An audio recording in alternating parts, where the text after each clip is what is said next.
अस्सलाम वालेकुम। आज की इस वीडियो में मैं डिस्कस करूंगा पोस्ट प्लांटिंग फर्टिलाइज़र एप्लीकेशन। जबकि इससे पहले वाले वीडियो में मैंने डिस्कस किया था प्री प्लांटिंग फर्टिलाइज़र एप्लीकेशन है। तो पोस्ट प्लांटिंग फर्टिलाइज़र एप्लीकेशन क्या है? Application of fertiliser when crops are already growing in the soil. कि जब फील्ड में पहले से क्रॉप्स मौजूद हों तो उस वक्त जो हम फर्टिलाइज़र अप्लाई करेंगे तो उस फर्टिलाइज़र एप्लीकेशन को क्या कहेंगे? पोस्ट प्लांटिंग फर्टिलाइज़र एप्लीकेशन है।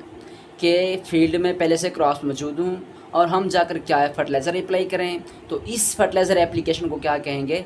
पोस्ट प्लांटिंग फर्टिलाइज़र एप्लीकेशन है। It is most commonly used method in Pakistan. Pakistan में क्या है, ये कॉमनली यूज्ड मेथड है पोस्ट प्लांटिंग फर्टिलाइज़र एप्लीकेशन है। अक्सर औक़ात आपने देखा भी होगा कि किसान क्या है, जब क्रॉप्स फील्ड में मौजूद होते हैं तो वो क्या है फर्टिलाइज़र अप्लाई कर रहे होते हैं। ये अक्सर आपको देखने को मिलेगा। लेकिन जो दूसरे मेथड हैं जैसे कि प्री प्लांटिंग हो गया या एड प्लांटिंग हो गया, वो आपको कम ही मतलब देखने को मिलेंगे। लेकिन पोस्ट प्लांटिंग क्या है, बहुत ज़्यादा आपको देखने को मिलेगा पाकिस्तान में इसकी एप्लीकेशन।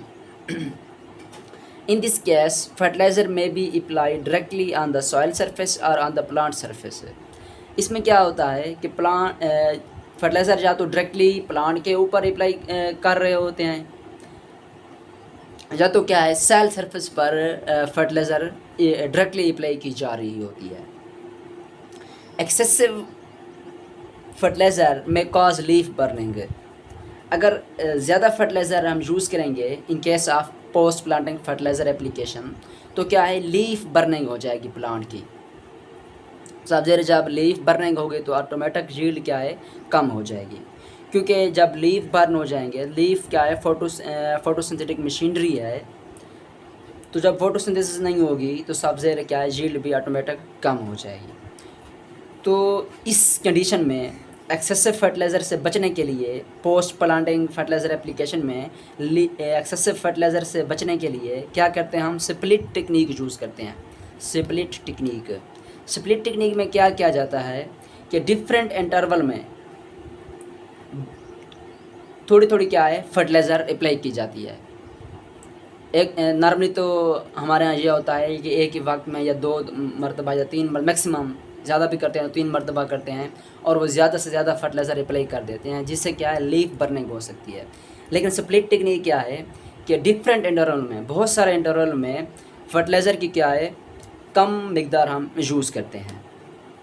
अच्छा, आगे फिर देखते हैं advantage of post planting fertiliser application, कि इसके कौन से एडवांटेज हो सकते हैं। In this case crops absorb fertiliser effectively. इस कंडीशन में क्रॉप्स क्या है फर्टिलाइज़र को इफेक्टिवली अब्जॉर्ब कर सकते हैं। वजह यह है कि जो क्रॉप्स रूट्स हैं वो पहले ही ऑलरेडी ही क्या है फील्ड में मौजूद होंगी, जो ही हम फर्टिलाइज़र अप्लाई करेंगे वो क्या है अब्जॉर्ब कर लेंगी। Less chance of volatilization. इस कंडीशन में पोस्ट प्लांटिंग फर्टिलाइज़र एप्लीकेशन के केस में क्या है वोलेटाइजेशन के लेस चांस होंगे, कम वोलेटाइजेशन होगी। क्यों? क्योंकि क्रॉप्स मौजूद होंगे, जो ही हम फर्टिलाइज़र अप्लाई करेंगे तो वो अब्जॉर्ब कर लेंगे। जबकि प्री प्लांटिंग या एड प्लांटिंग में क्रॉप्स मौजूद नहीं होंगे, तो जो फर्टिलाइज़र अप्लाई करेंगे वो क्या है फील्ड में पड़ी रहेगी कुछ वक्त के लिए, तो उस केस में क्या है वोलेटाइजेशन ज़्यादा हो सकती है। जबकि इस केस में लेस चांस होते हैं वोलेटाइजेशन के। Selection of weather can be done. हम मौसम को देखकर क्या है फर्टिलाइज़र अप्लाई कर सकते हैं। हम देखेंगे कि अगर कोई बारिश के चांसेस हैं तो हम फर्टिलाइज़र अप्लाई नहीं करेंगे, क्योंकि जब हम फर्टिलाइज़र अप्लाई करेंगे और अगर बारिश आ गई तो क्या है रन ऑफ या लीचिंग के चांसेस बढ़ जाते हैं। इसलिए हम क्या है वेदर सिलेक्शन कर सकते हैं in case of post planting fertiliser application. जबकि प्री प्लांटिंग और एड प्लांटिंग में वेदर सिलेक्शन नहीं हो सकती। प्री प्लांटिंग में जब हम फर्टिलाइज़र फील्ड में डाल देंगे तो वो कुछ अरसे के लिए क्या है पड़ी रहेगी, सब्ज़ेर उस अरसे में बारिश आ सकती है, तो उस कंडीशन में वेदर सिलेक्शन नहीं हो सकती। जबकि पोस्ट प्लांटिंग फर्टिलाइज़र एप्लीकेशन के केस में वेदर सिलेक्शन हो सकती है। Wide variety of fertiliser can be used. इस कंडीशन में हम क्या है wide variety of fertiliser use कर सकते हैं। ऑर्गेनिक फर्टिलाइज़र भी यूज़ कर सकते हैं, इनऑर्गेनिक फर्टिलाइज़र भी यूज़ कर सकते हैं, वाटर सॉल्युबल फर्टिलाइज़र भी यूज़ कर सकते हैं, macro and macro nutrient fertiliser भी क्या अप्लाई कर सकते हैं। Split approach is very effective in case of post planting fertiliser application है। इस केस में क्या है स्प्लिट अप्रोच वेरी इफेक्टिव होगी, बहुत ज़्यादा इफेक्टिव है। क्यों? क्योंकि क्रॉप्स फील्ड में मौजूद होते हैं, जो ही हम फर्टिलाइज़र डालेंगे तो लीफ बर्निंग हो जाएगी। तो क्या है स्प्लिट अप्रोच हम यूज़ करते हैं। Micro and macro nutrients can be added in extra concentration. हम माइक्रो और मैक्रो न्यूट्रिएंट्स को एक्स्ट्रा कंसंट्रेशन में यूज़ कर सकते हैं in case of post planting fertiliser application. आगे फिर कुछ डिसएडवांटेज देखते हैं पोस्ट प्लांटिंग फर्टिलाइज़र एप्लीकेशन के। Post planting fertiliser application is a stage dependent, क्या है स्टेज डिपेंडेंट मेथड है। हम मखसूस स्टेज पर ही क्या है फर्टिलाइज़र अप्लाई कर सकते हैं, हर स्टेज पर फर्टिलाइज़र अप्लाई नहीं कर सकते। जैसा कि मिसाल for example in case of corn, मकई की कंडीशन में, मकई के केस में हम 8 लीफ स्टेज, जब क्या है मकई 8 लीफ स्टेज पर हो, 8 लीफ स्टेज पर हो, तो हम क्या है उस वक्त पोस्ट प्लांटिंग फर्टिलाइज़र अप्लाई करते हैं। अगर हम पहले ही अप्लाई करेंगे या बाद में अप्लाई करेंगे तो कॉर्न को ज़्यादा फ़ायदा नहीं होगा। तो पहला डिसएडवांटेज ये हो गया कि पोस्ट प्लांटिंग फर्टिलाइज़र एप्लीकेशन क्या है स्टेज डिपेंडेंट मेथड है। Most crops need fertiliser at pollinating stage. जो ज़्यादातर प्लांट होते हैं वो क्या है उनको फर्टिलाइज़र पोलिनेटिंग स्टेज पर चाहिए होती है। जब वो पोलिनेशन के स्टेज पर होते हैं तो उन्हें क्या है फर्टिलाइज़र चाहिए होती है। तो हम अगर फर्टिलाइज़र पोलिनेशन से पहले अप्लाई कर देंगे या बाद में अप्लाई करेंगे तो कोई फ़ायदा नहीं होगा। अच्छा, इस कंडीशन में मोस्ट क्रॉप, अब कॉर्न को छोड़ के ज़्यादातर पौधे क्या है पोलिनेटिंग स्टेज पर क्या है फर्टिलाइज़र उनको ज़रूरत होती है। Fertiliser application after pollination is not effective. Pollination के बाद अगर हम फर्टिलाइज़र अप्लाई करेंगे तो कोई फ़ायदा नहीं होगा। बर्निंग ऑफ लीव में अकर, अगर हम ज़्यादा कंसंट्रेशन में पोस्ट प्लांटिंग फर्टिलाइज़र अप्लाई कर देंगे ज़्यादा कंसंट्रेशन में तो लीव्स की क्या है बर्निंग हो सकती है। तो ये था पोस्ट प्लांटिंग फर्टिलाइज़र एप्लीकेशन, उसके कुछ एडवांटेज और कुछ डिसएडवांटेज।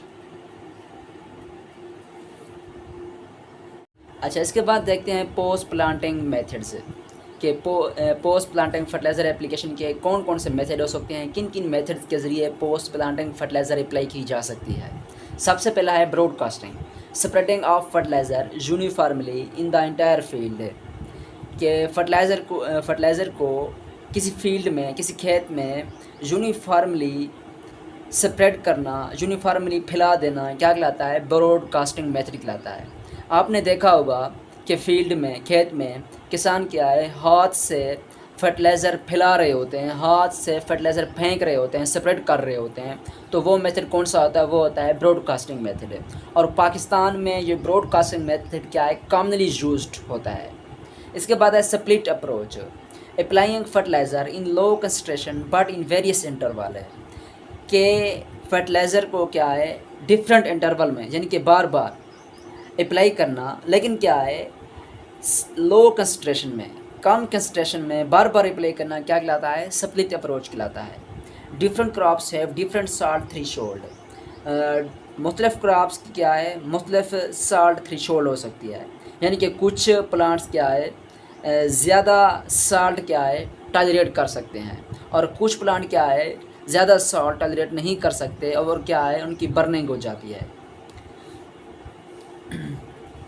तो इस केस में, जिस केस में क्या है प्लांट ज़्यादा साल्ट टॉलरेट नहीं कर सकते, अगर हम मैक्सिमम फर्टिलाइज़र अप्लाई कर देते हैं एक ही टाइम में या 2 मरतबा, तो क्या है लीफ बर्निंग हो सकती है या सैलिनिटी हो सकती है। तो इस कंडीशन में क्या है स्प्लिट अप्रोच इस्तेमाल की जाती है और इस कंडीशन में स्प्लिट अप्रोच क्या है बहुत ज़्यादा इफ़ेक्टिव होती है।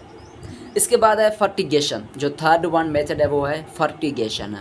फर्टिगेशन क्या है कि applying fertiliser through irrigation system, यानी कि इरिगेशन सिस्टम के साथ फर्टिलाइज़र अप्लाई करने को क्या कहते हैं? फर्टिगेशन कहते हैं।